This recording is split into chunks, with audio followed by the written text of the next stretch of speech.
اللہم صلی علی محمد وآل محمد وجل فرجہ۔ خوب، میں نے اپنی اس دور میں، اس زمانے میں اپنی قیمت کا اندازہ کیا ہے کہ میری اس زمانے میں میری قیمت کیا ہے۔ میں ایز اے انڈیویجول، میں ایز اے اسٹوڈنٹ، میں ایز اے جوان، میں کتنا اپنے ہی لیے امپورٹنٹ ہوں۔ کیونکہ جب تک آپ کو اپنی ہی معرفت نہیں ہوگی، آپ زمانے کی معرفت نہیں کریں گے، اور جب زمانے کی معرفت نہیں ہوگی تو امام زمانہ کی معرفت بھی نہیں ہوگی۔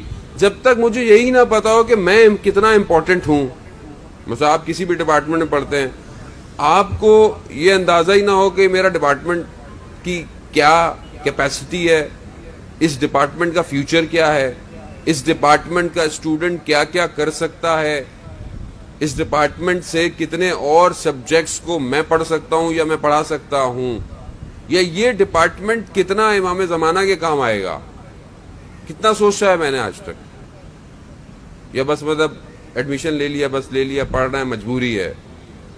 اگر اس مجبوری یا بغیر سوچے آپ زندگی میں چل رہے ہیں تو پھر تو بہت معذرت کے ساتھ پھر کہیں نہیں پہنچنے والے ہم لوگ، اور جہاں پہنچے ہوئے ہیں آپ کو پتا ہے کہ کس حال میں ہم لوگ ہیں۔ اس کی وجہ کیا ہے؟ کیونکہ میں ایز اے انڈیویجول اپنے آپ کو انڈرسٹینڈ نہیں کر پا رہا کہ میں کتنا قیمتی ہوں اس دور کے اندر، کہ دشمن پوری طاقت لگا کر میرے ذہن کو قبضے میں کرنا چاہتا ہے۔ کیسے قبضے کر رہا ہے؟ نظام تعلیم کے ذریعے سے، میڈیا کے ذریعے سے، چیزوں کے ذریعے سے۔ کتنی چیزیں وہ بنا رہا ہے کہ وہ میرے قیمتی وجود کو پست ترین وجود بنا دے۔ حسینیت یہی ہے۔ حسینیت کسی ایک چار دیواری یا امام بارگاہ یا کسی جگہ کے لیے نہیں ہے۔ عزیزان محترم، حسینیت کا وجود اتنا روشن ہے، کربلا کی جہالت کے اندھیروں کو چیرتا ہوا وہ دور حاضر کے اندر ہر دل کو روشن کر رہا ہے۔ حسینیت ہی ہے۔ اگر یہ نظام امام حسین علیہ السلام کا ہمیں یہی نہیں سمجھا پا رہا کہ ہمیں آج کا یزید کس طرح ہمارے وجود کو پکڑنا چاہ رہا ہے، تاکہ یہ جوان اپنی تنہائی میں، اپنی خلوت میں خدا سے دور ہو جائے۔ کیا کیا تھا اس وقت لوگوں نے؟ خدا سے دور کیا۔ اصل جب خدا سے دور کرے تو خدا کے نمائندے سے بھی دور ہو جاتا ہے شخص۔ خدا سے دور کر رہا ہے۔ اگر آج میری زندگی میں توحید نہیں ہے تو کیسے سمجھوں گا امام حسین کو؟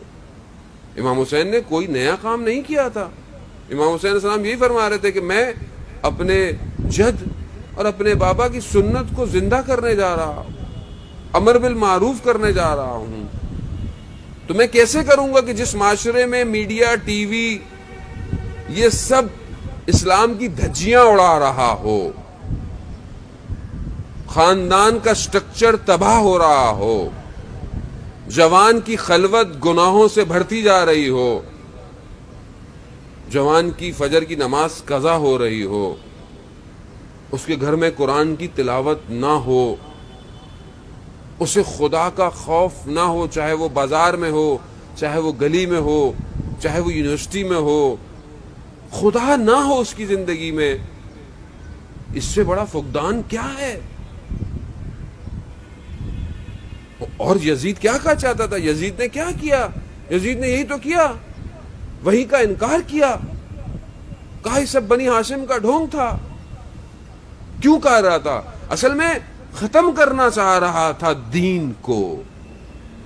اور اگر آج دین ہماری زندگی میں ظاہر میں ہو، ہم لباس دین کا پہنے ہوئے ہوں، لیکن اندر ہمارے دین نہ ہو، ظاہر میں ہم نماز بھی پڑھتے ہوں، ظاہر میں ہم قرآن کی تلاوت بھی کرتے ہوں، لیکن اندر سے ہم دین دار نہ ہوں۔ دین اس کیا یعنی اسلام، اسلام یعنی تسلیم۔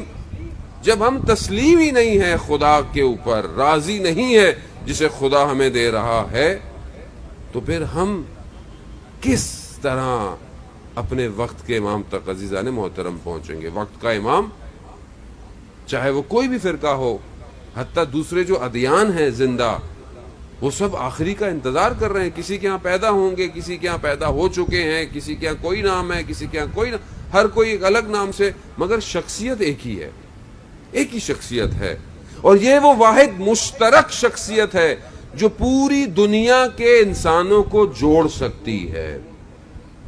ہم ماضی پہ نہ بات کریں زیادہ کہ پہلے کیا ہوا خوب ہو گیا, اب کیا ہوگا آگے, اس پہ بات کریں.